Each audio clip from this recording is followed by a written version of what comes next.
nasty out there. What's up, guys? Been a while since I made a video.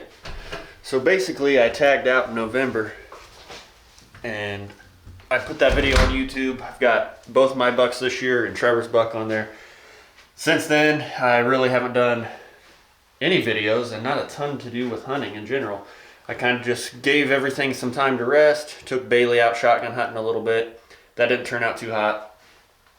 But the reason I'm making a video now is we do have some stuff to take care of. So what I'm doing today is what I've been doing the past few weeks is getting ready for 3D season. If you guys watched my video on why you should shoot 3D and how it helps you become a better bow hunter, you'll understand why I do it and why I take it seriously.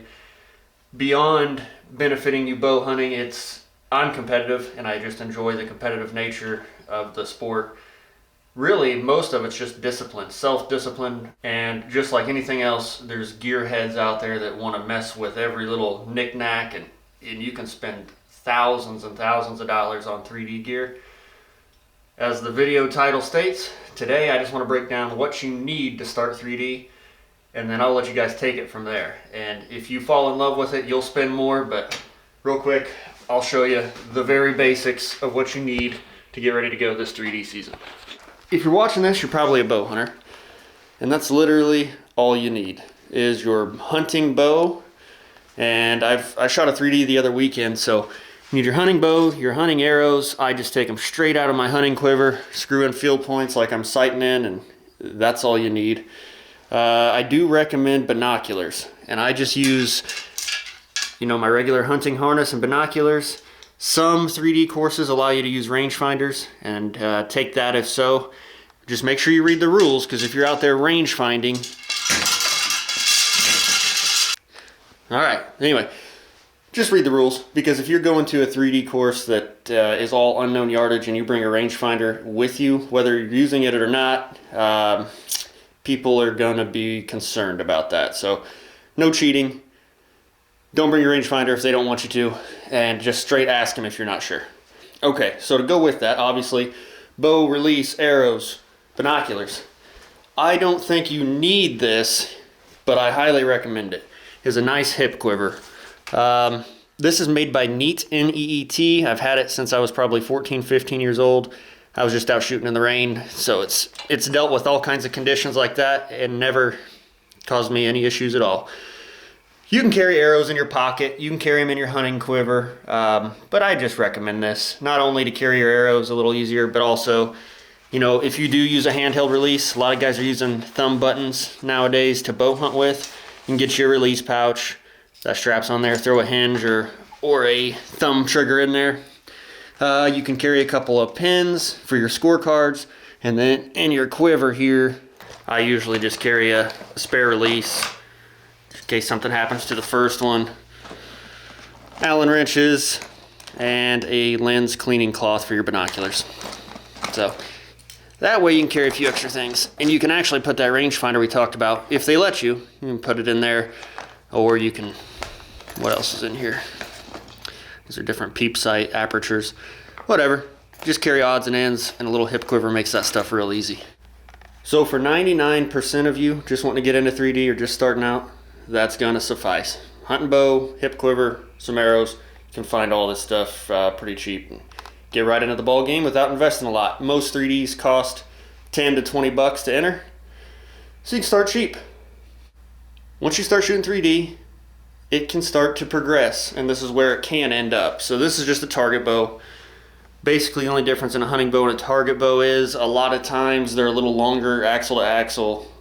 They come in different colors, of course, for no real reason. These long stabilizers that everybody asks questions about is, what is that goofiness all about? Well, just like a stabilizer on a hunting bow, it's meant to balance it, and it does take some vibration out. But the main purpose of this whole thing is to balance the bow. So you hang all this weight out back and kicked off just a little bit to the side, and that gives your bow a little bit of a side load. Well, it'd be like this. So why would you want your bow side loaded? That's just so you have in your grip basically built-in pressure. And when you have that built-in pressure, It's literally just basically locking in the bow, because if it's out here free-wheeling around, you're not as accurate, and so that just forces you to kind of lock in. The longer stabilizer on the front is to just counterbalance these back weights. It also gets rid of some of your up and down movement and just settles in the pin. Some guys shoot a ton of weights on the front. I only shoot 4 ounces there, but I've seen up to 2 pounds on the front of these. Obviously you can go all in with scopes and limb-driven dropaways and bow holders. And this is something that even if you're just shooting hunter class and you're just wanting to start out, if you're thinking after the first couple of shoots that you got some standing around to do, you go to a club with a lot of shooters, you'll understand why goofy people carry around a friggin' stool. This thing has come in handy a lot. I take it to all the big national tournaments just simply because you can wait 30 minutes between shots, and it's nice to just have a chair. Plus you can carry some extra stuff. You've got your drinks here. This is just a little attached cooler. You can find all this stuff cheap used. You don't got to spend a lot of money. You don't got to spend any. Do some trading. And I just keep a few extras in here.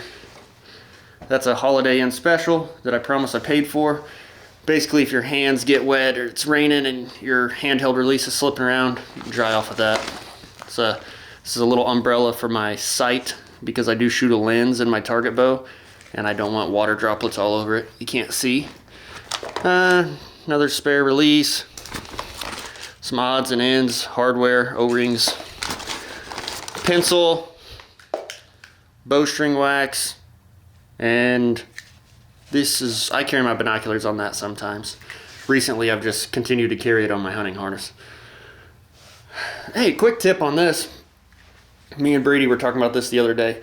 So if you shoot screw-in field points on your hunting arrows and they continue to come loose at a 3D or while you're practicing, put a little bit of that bowstring wax on the threads here.